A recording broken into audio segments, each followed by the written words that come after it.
Assalamualaikum warahmatullahi wabarakatuh. Bismillahirrahmanirrahim. Alhamdulillahilladzi hadana li hada wa ma kunna linahtadiya laula an hadana. Asyhadu an la ilaha illallah wa la syarika lah wa asyhadu anna Muhammadan abduhu wa rasuluh la nabiyya ba'dah. A'udzubillahi minasyaitonir rajim. Bismillahirrahmanirrahim. Ya ayyuhalladzina amanu taqullaha wa kunu ma'as-shadiqin. Amma ba'd. Para salikin, para muridin yang sedang suluk rahmatullah dan jamaah yang sedang dalam jaringan Zoom, mari kita semua berdoa semoga Allah selalu melindungi, merahmati dan memberkahi kehidupan kita. Amin ya rabbal alamin. Karena itu kita senantiasa bersyukur, alhamdulillahirabbil alamin ala kulli halin wa nikmatin, dan senantiasa bersalawat Allahumma sholli ala sayyidina Muhammad wa ala alihi wa sahbihi. Para jamaah, para salikin rahmatullah, kita masih meneruskan dari makalah ke-16. Jadi ini saya ulang 1, 2, 3 kalimat. Ini cerita dari Syekh Hasan Bisri yang mengajak seorang pemuda untuk bertanya kepada tabib. Awalnya tabib ini mengobati penyakit fisik, tapi Kiai Hasan Bisri ini, Syekh Hasan Basri ini, karena beliau adalah ahli tasawuf, muridnya sang pemuda diminta untuk ketemu, bertanya tentang obat hati itu apa. Kira-kira itu. Kemudian beliau tabibnya ini menjawab ada 10 ramuan yang seseorang kalau bisa menjadikan kapsul, kira-kira gitu kan, dari beberapa ramuan kemudian ditumbuk dijadikan obat di dalam satu kapsul, kemudian kita makan, insya Allah penyakit hati itu akan hilang. Saya ulang 5 hal yang sudah disampaikan oleh tabib dari Syekh Hasan Bisri itu adalah yang pertama, bahan agar kita tidak gundah, tidak sedih, tidak sakit hati, tidak hasad, tidak iri, dengki, ceriwis, kira-kira kan gitu, maka ambillah akar kefakiran. Satu. Yang kedua, ambillah pohon tawadhu.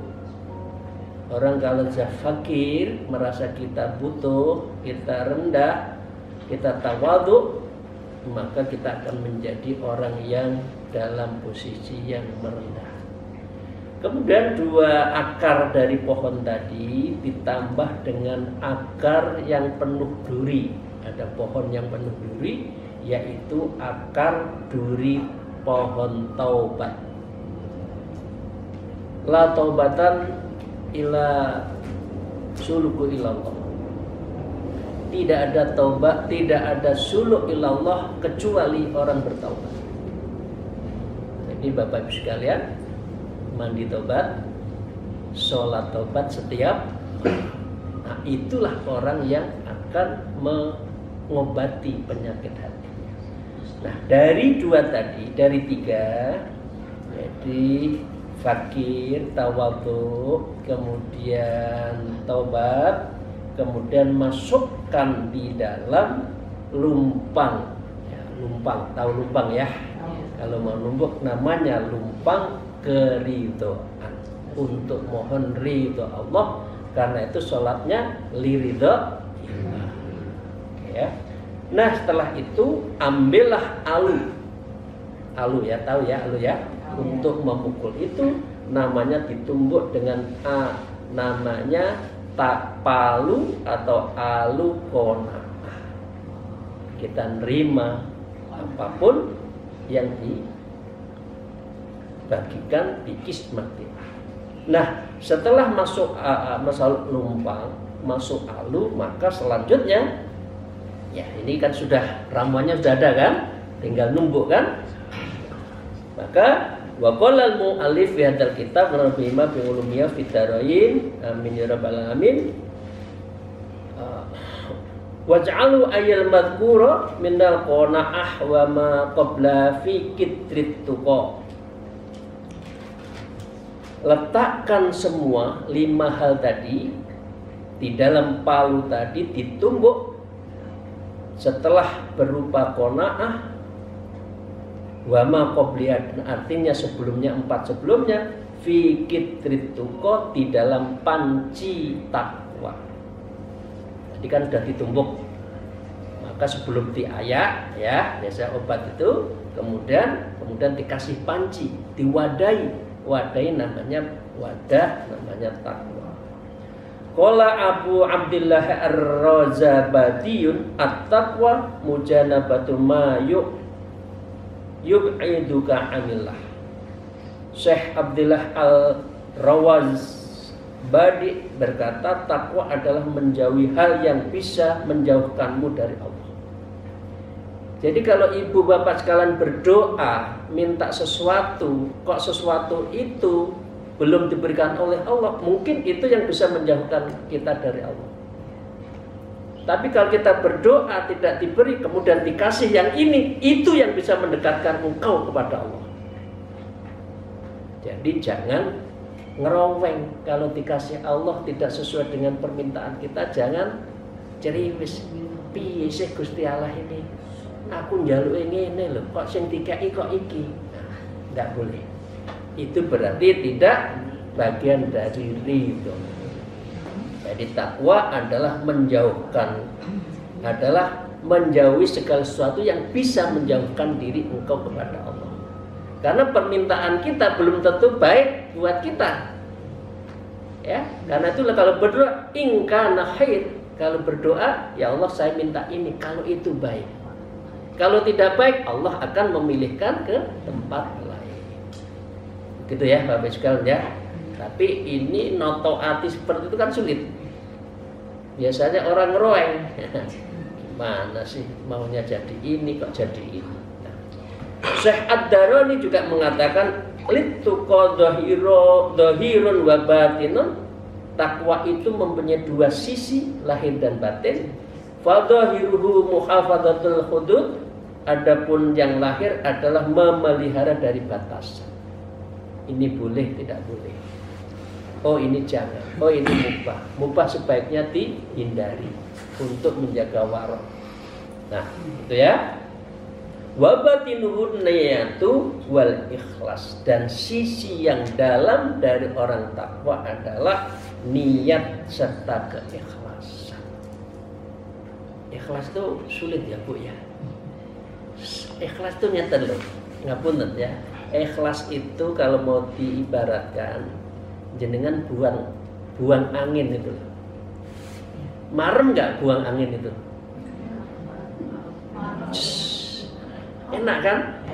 Lah, ikhlas itu gitu. Apapun yang ada kita bunga, dikasih baik senyum, dikasih kurang baik senyum, dikasih kurang saatnya juga senyum. Nah, pada saatnya orang itu akan bahagia pada saatnya kalau ikhlas. Tapi ya uangnya ya, sulit ya orang ikhlas itu ya. Nah, itu ya. Setelah dimasukkan di dalam panci ketakwaan, menurut Imam Hasan Basri, tanda petik. Ya, sebetulnya itu tabibnya itu juga muridnya beliau, cuma anak muda suruh tanya. Dan beliau mengatakan wasubba alaihi, kemudian kucurkan atasnya ramuan tadi yang sudah di dalam baskom, di dalam panci tadi, ayal mas'u minat tuqa wa maqabla ma'ul haya, yaitu air malu. Al haya'u minal iman. Orang kalau nggak duwe isin itu podo karo bukan manusia. Jadi memang manusia itu dilengkapi oleh rasa malu. Kalau tidak punya rasa malu seperti binatang. Nah, karena itu kucuran air yang harus dikucurkan dalam diri kita, dalam jiwa kita, dalam rohani kita adalah al-haya. Malu kalau tidak berjumpa Allah setiap malam. Malu kalau tidak berbicara dengan Allah dengan membaca Quran setiap hari. Begitu. Lawan kita itu liyak butun ya. Diminta untuk menyembah, liyak rifun untuk bermakrifat. Membaca Quran enggak, sholat malam enggak. Gimana? Apakah enggak malu kita? Nah, itu jadi dikucurkan dengan air malu.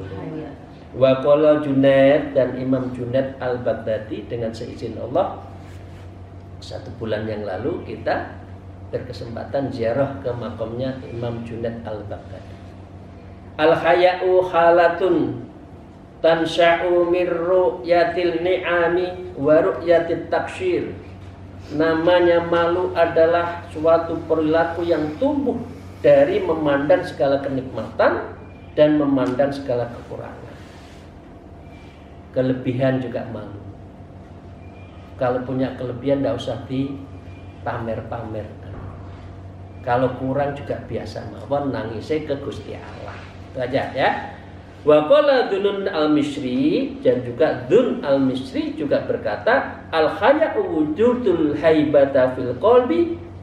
Malu itu adalah rasa segan di dalam hati, ma'a waqsai ma sabagha minka, disertai keresahan terhadap yang telah lalu darimu, ila rabbika.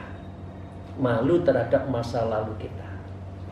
Saya panjenengan coba tidak usah diceritakan. Ceritakan, tanyakan kepada diri kita semua.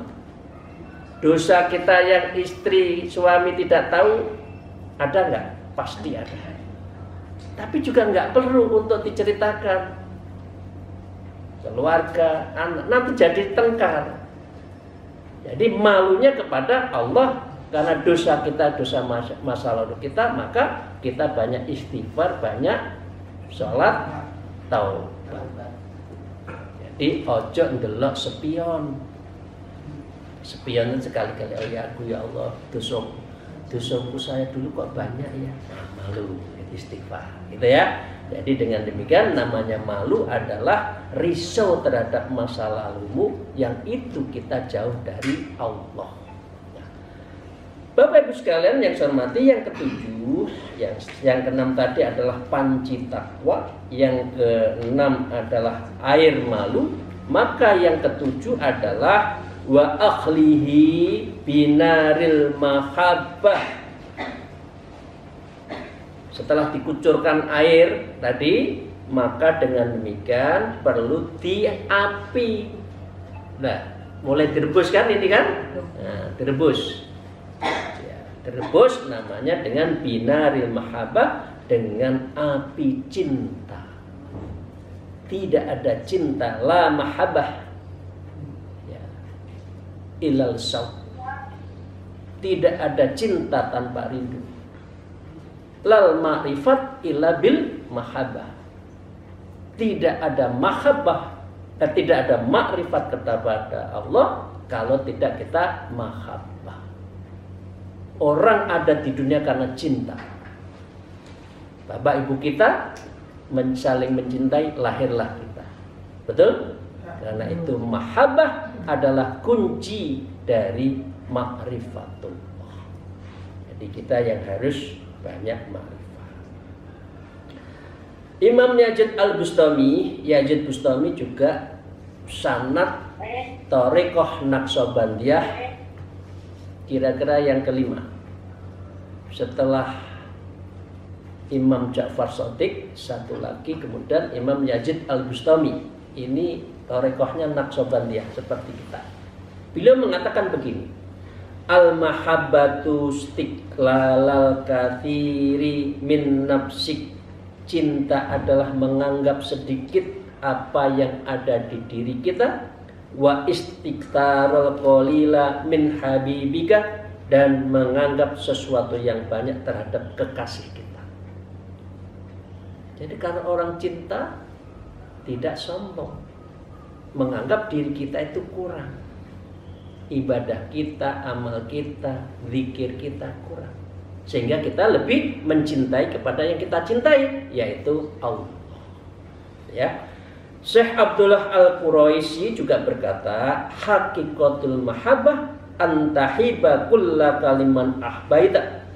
Hakikat cinta adalah engkau memberikan sesuatu milikmu untuk orang yang sangat engkau cintai. Fala yabqalaka minka syai'un, hingga tidak ada tersisa sedikit pun apa yang ada di diri Anda. Itu baru cinta. Loh, kalau kita mencintai kita seseorang, kita nggak mau rugi, itu nanti morotin. Betul, sekarang kan banyak orang morotin kan? Pura-pura cinta tapi diporotin. Orang laki itu loh, kadang-kadang kan kena rayuan kan? Dicintai, ternyata diporotin. Sebaliknya juga, para berondong-berondong juga begitu, mencintai ibu-ibu yang sudah kaya raya, pura cintai tapi morotin. Itu bukan cinta, itu nafsu, ya. Jadi dengan demikian, mencintai itu adalah artinya fana. Kita tidak ada, yang ada hanya Allah yang serba ada, dan karena itu kita berikan sesemuanya itu kepada Allah. Itu namanya mahabbah. Jadi jangan, maaf untuk saya sendiri juga. Jadi kalau ibadah jangan ngerowek, aduh boyok saya capek. Duduk tawaruk ke kiri satu kali putaran sudah, aduh. Iya, ibu-ibu begitu ya? Iya. Nikmati, kalau zikir itu nikmati. Jangan satu putaran, dua putaran sudah pantatnya itu bingung untuk bergerak. Karena itu apa? Karena itu tidak mencintai, kurang tulus, kurang plong dalam berzikir. Kalau orang plong itu, waduh, 1 jam zikir itu nikmat. Ya, ini masih belajar ya ibu-ibu kan, masih hari pertama kan. Jadi mulai pinggang mulai sakit ya, pantat mulai panas ya, tapi nggak apa-apa. Itu bukti dari mahabbah ilau, mencintai Allah. Maaf bapak-bapak yang di Zoom, ini cerita orang Torikoh juga, jadi yang di rumah mohon bisa dipahami. Nah, yang ke-8, setelah dibakar di perapian dengan cinta, maka letakkan itu semua. Itu kan sudah api kan? Sudah jadi kan? Sudah ada airnya kan? Maka letakkan fi qodahis syukur, di dalam gelas syukur. Apapun yang diberikan Allah bersyukur. Diberi berapapun bersyukur. Bukan ngeroweng, ya. Ai mahabbah wa ma yukhla biha, dari semua ramuan tadi sudah jadi, maka masukkan syukur. Al mun'imi ala wajhil khudu, yaitu mengerti terhadap karunia Allah, seluruh nikmatnya itu dengan khudu, dengan rendah hati. Ini sudah malam, obatnya sudah mulai diminum loh ya. Kalau sudah minum, jangan berdiri. Minum itu duduk, ya. Mulai duduk, rendah diri. Nah, setelah itu warawihu bimir wahatir roja. Kalau masih panas, belum bisa langsung diminum, maka kipaslah dengan kipas roja. Berharap pada Allah, ya Allah, ini obat hati saya akan minum, ya. Saya berharap, berdoa, semoga dengan minum ini penyakit hati saya hilang. Itu kan? Mau roja? Syekh Abu Abdillah Al-Khafif mengatakan ar-roja wa istibsarun biwujudi fadli ta'ala. Roja adalah harapan bahagia dengan karunia Allah. Bifadlillah. Salatnya lil fadlillah, untuk mohon anugerah dari Allah. Nah, setelah itu Bapak sekalian, mulai sudah dikipasin kan? Sudah mulai anget-anget apa ya? suam-suam itu ya, sudah hangat lah ya. Maka wasrobu bimil aqatil hamdi, dan minumlah semua itu dengan apa? Memakai sendok bersyukur, pujian. Allah, bismillah, alhamdulillah. Saya minum ya ini aisyana'i ala Allah Ta'ala ma'atadimilahu, yaitu memuji kepada Allah dengan segala keagungannya. Amin ya rabbal alamin. Ya. Jadi sudah 10 ya, 10 ramuan itu, mohon itu menjadi pegangan hidup kita. Ada 10 ya tadi ya. Maka Bapak Ibu sekalian, fa innaka in fa'alta dzalik, kalau kita sudah bisa melakukan seperti itu, al madhkura kullu minal asyarah, dari 10 poin tadi, fa innahu yanfa'uka min kulli da'in wa bala'in fid dunya wal akhirah. Orang yang bisa meramu dan meminum 10 komponen jamu tadi, maka sesungguhnya akan memberi manfaat kepadamu, segala penyakitnya semua hilang, dan kita akan sa'adah fid dunya wal akhirah. Kita akan bahagia di dunia dan akhirat. Tahu ya Ibu ya, kalau kita sakit fisik larinya ke, kalau kita sakitnya spiritual larinya apa? Toriko. Larinya ke condet. Ya itu ya. Kalau di sana bingung, kerjaan tidak selesai, organisasi belum selesai, ya. Wah, apa saja nggak selesai. Nah, sedih bingung, ke pondok saja, ya. Condet, pondok bertoreko, suluk, anteng, tentrem, hatinya madep. Amin ya rabbal alamin. Bapak sekalian, itu sudah ada 10 komponen dan kita sudah punya obat ya. Sekarang makalah ke-17. Wa qala al-mu'allif fi hadzal kitab al-maqalatus sabi'ata asyarah, dan makalah ke-17, kila jama'a ba'dul muluki khamsatan minal hukama, seorang raja mengumpulkan 5 orang ahli spiritual, ahli bijak, ya. Fa'amarahum ayatakallama kullu wahidin minhum, semua suruh menasihati dari ulama, dari ulama tadi kepada sang raja, diminta nasihati kata dengan 2 kalimat. Ya, maka dengan demikian hikmatane fata'allama kullu wahidin minhum, setiap orang mengatakan 2 kalimat, bi hikmatane qasarat, maka dengan demikian 2 kali 5 ai jumlati asyarah ashasi asyarah, maka dengan demikian ada 10 nasihat seorang ahli spiritual kiai kepada seorang ulama. Ya. Yang baik itu adalah pemerintah datang ke kiai, bukan kiai yang datang ke kiai.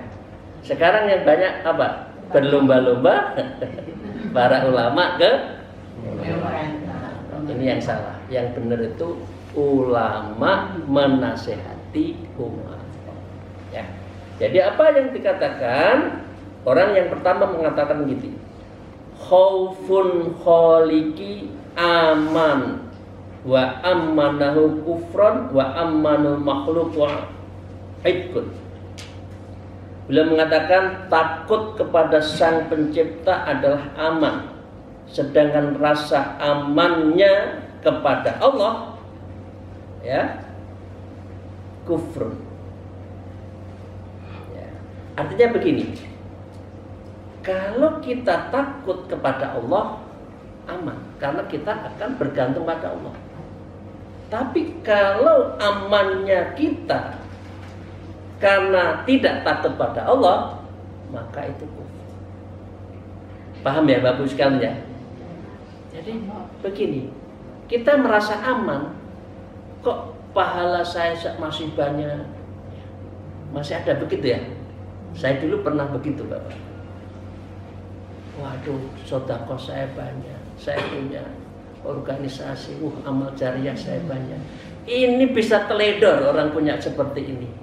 Berarti dia itu temannya malaikat, rakib dan atid. Karena tahu dibisikin, amalmu sih banyak, kamu maksiat aja yang banyak. Nah, jangan merasa aman dengan amal kita. Nah, pengertiannya itu. Tapi kita harus punya merasa aman, takut pada Allah. Ya Allah, aku takut. Tapi jangan merasa aman dengan amal kita, nanti teledor. Wah, aku ke Mekah baca Quran, kalau di Mekah itu kali berapa? 100.000. Berarti saya khatam di sana 5. Berarti 5 kali 100.000 banyak. Begitu di Indonesia tidak baca Quran. Nah, itu yang salah. Karena dia merasa apa? Karena merasa punya stok. Itu yang boleh. Itu yang pertama ya. Yang kedua, wa amman makhluqa idkun wa khaufuhu rikun. Aman dari makhluk itu merdeka, sedangkan menakutinya adalah perbudakan. Artinya apa? Ay adamul khaufi minal makhluqi khurujun an khidmatihi. Tidak ada rasa takut dari makhluk dan keluar dari pelayanannya. Ya, itu merdeka. Memang kita nggak boleh takut pada manusia. Sedangkan menakutinya pada perbudakan, ya, itu adalah menjadi budak. Artinya kita nggak boleh menakut-nakuti. Kalau kita tidak boleh menakut-nakuti, maka kita juga jangan ditakuti. Jadi kita biasa saja sesama manusia. Pengertiannya itu. Kepada Allah kita yang takut, kepada manusia tidak boleh takut. Nah, yang kedua, Bapak sekalian, orang yang kedua datang kemudian memberi nasihat. Ar-raja'u minallah ta'ala ghaniyan la yadurru faqran. Berharap pada Allah itu kaya dan kefakiran tidak akan membahayakannya, karena Allah yang akan mengatur kita. Ya. Wa al-yasun anhu faqrun la yanfa'u mahu aliyun. Sedangkan putus asa dari Allah, artinya adalah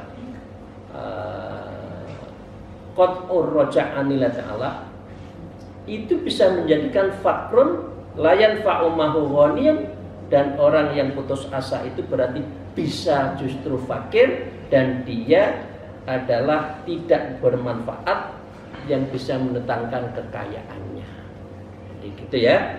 Jadi yang kedua mengatakan seperti itu.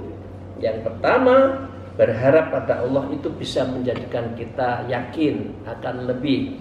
Tapi kalau kita putus asa, maka Allah justru akan menjadikan kita itu fakir.